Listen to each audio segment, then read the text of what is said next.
이번 시간은 지혜지 또는 슬기지라는 글자에 대해서 공부해 보도록 하겠습니다.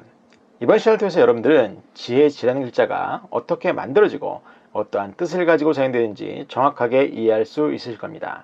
그러면 지혜지, 슬기지라는 글자에 대해서 공부해 보도록 하겠습니다.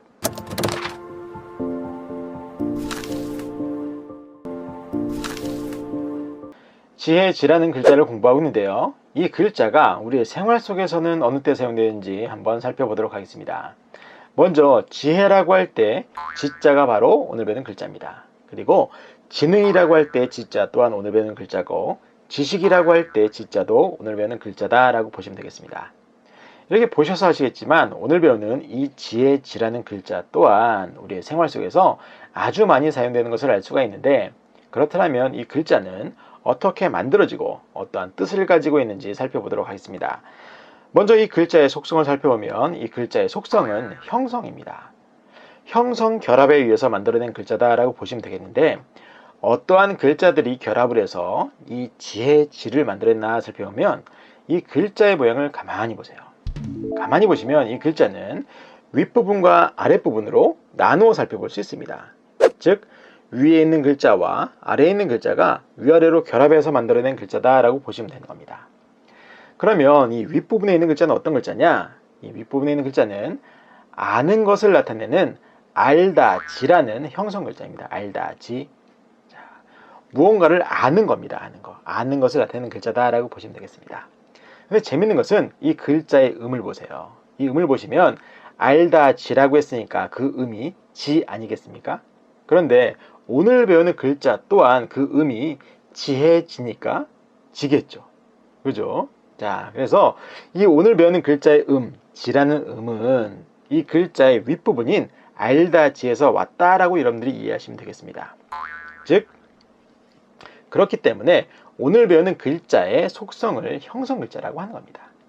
아시겠죠? 자, 그래서 이 윗부분을 좀 더 설명을 드리면, 알다지라는 글자는 과연 어떠한 상태를 보고 한자에서는 안다라고 했을까? 그것이 나와 있는데, 자, 이 글자의 모양을 보시면 이 글자도 결합에 의해서 만들어낸 글자다라는 것을 알 수가 있습니다. 즉, 좌측에 있는 글자와 우측에 있는 글자를 결합해서 아는 것을 표현했는데, 이 좌측에 있는 글자는 어떤 글자냐? 화살을 나타내는 화살시라는 부수 글자예요. 화살시. 자, 그리고 사각형 모양은 뭐냐? 사람의 입을 나타내는 입구라는 부수 글자입니다. 즉, 화살과 입을 결합해서 안다라고 하는 것을 안다라는 뜻을 만들어낸 거예요.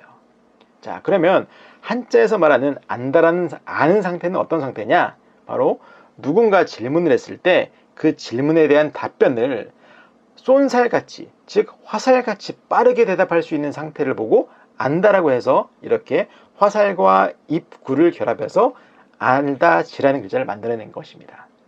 아시겠죠? 이게 재밌죠? 그래서 여러분들이 누군가 질문을 했어. 그럴 때 거기에 대한 답변을 빠르게 못한다.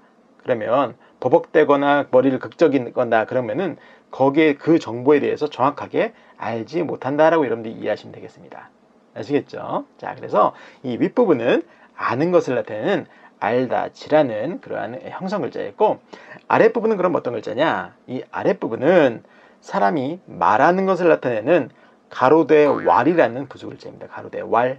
자, 말하는 것을 나타낸다라고 보시면 되겠습니다. 자, 그래서 결국엔 지혜지라는 글자는 아는 것과 말하는 것을 결합해서 만들어낸 글자다라고 보시면 되겠습니다. 아는 것과 말하는 것이 결합해서 지혜다 또는 슬기다. 좀 알듯 하시면서도 애매하시죠? 자, 그럼 설명을 드리겠습니다. 먼저 이 글자를 정확하게 이해하기 위해서는 이 글자의 서체 변화를 먼저 보셔야 돼요. 자, 그래서 보여드릴 텐데, 서체 변화는 바로 이렇습니다. 자, 가장 오른쪽이 지금 우리가 사용하고 있는 지혜지라는 글자의 모양이고, 이 모양이 되기 직전의 모양을 한번 보세요. 보시면 지금 모양과는 좀 다르죠? 좀 더 많은 것들이 있죠?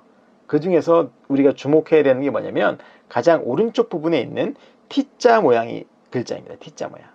이게 어떤 글자냐면 T자의 그 위에 가로 획이 하나 더 있는 글자가 있어요. 이렇게 생긴 글자가. 그게 뭐냐면 자축거리다 촉이라는 글자입니다. 즉 걷는 것을 나타내는 글자예요. 걷는 거. 발로 걷는 거. 아시겠죠? 그래서 본래 지혜지라는 것은 어떤 글자였냐면 아는 것과 말하는 것과 걷는 것을 결합해서 만들어낸 글자입니다. 즉 말하고 걷는 것을 다른 말로 어떻게 표현합니까?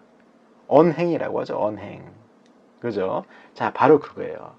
지혜라는 것은 뭐냐? 즉 우리가 아는 것을 아는 상태로 가만히 있는 것이 아니라 말하고 행동하고, 즉 언행으로 나타나는 것, 즉 생활 속에서 살아내는 것, 배운 대로 살아내는 게 바로 슬기롭고 지혜로운 행동이다라고 하는 거예요.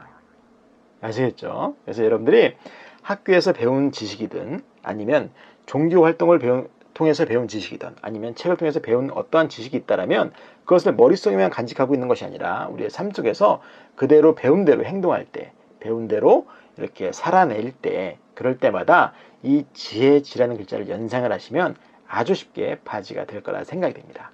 그리고 간혹가다 뉴스나 매스컴을 통해서 의인들이 나오지 않습니까? 의인들이 소개되고 그런 사람들이 뉴스에 등장할 때도 있는데, 그런 때 보시면 그 사람들은 배운 대로 우리가 학교를 다닐 때 도덕 시간에 배웠던 어려운 사람을 보면 도와줘야 된다라는 그러한 그 가르침을 머릿속에서만 있는 것이 아니라 실생활에서 행동한 거죠. 그죠? 살아낸 거죠. 실천한 거죠. 바로 그렇게 행동하는 것이 슬기롭고 지혜로운 행동이다라고 여러분들이 이해하시면서 이 지혜지라는 글자를 연상을 하시면 아주 쉽게 바지가 될 거라 생각이 됩니다. 그래서 이번 시간은 지혜지 또는 슬기지라는 글자를 공부해 보았고, 이번 동영상이 도움이 되셨다면 좋아요와 구독 버튼, 그리고 도전 골든벨도 꾹꾹 눌러주시면 감사하겠습니다. 이번 시간도 수고 많으셨습니다.